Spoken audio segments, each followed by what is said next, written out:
iniwan sa barkada at magkakaibigan upang tayo lahat ay masaya. It's a Saturday morning and I'll be busy later. Maya-maya nga lamang ay magiging busy na naman ako. Nandito ulit ako at maghahanap ng mga kakahulitan.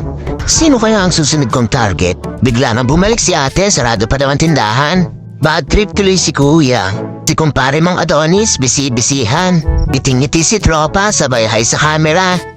Huwag mo na ngang masyadong kalinisa dahil mabubura ang kulay niyan. Nagkamali nga ako mga pare ko dahil sabaw pala ng ulan, ikinuha at ipapahid sa ulo. O di ba mga pare ko, pangitang-pangitang hindi naliligo? Dahil masyado pang maaga, iniintay ko ang taong to. Yayayaan ko lang naman siya mga pare ko, mag-tiktok kaming dalawa. Isum nga natin mga pare ko para makita nyo.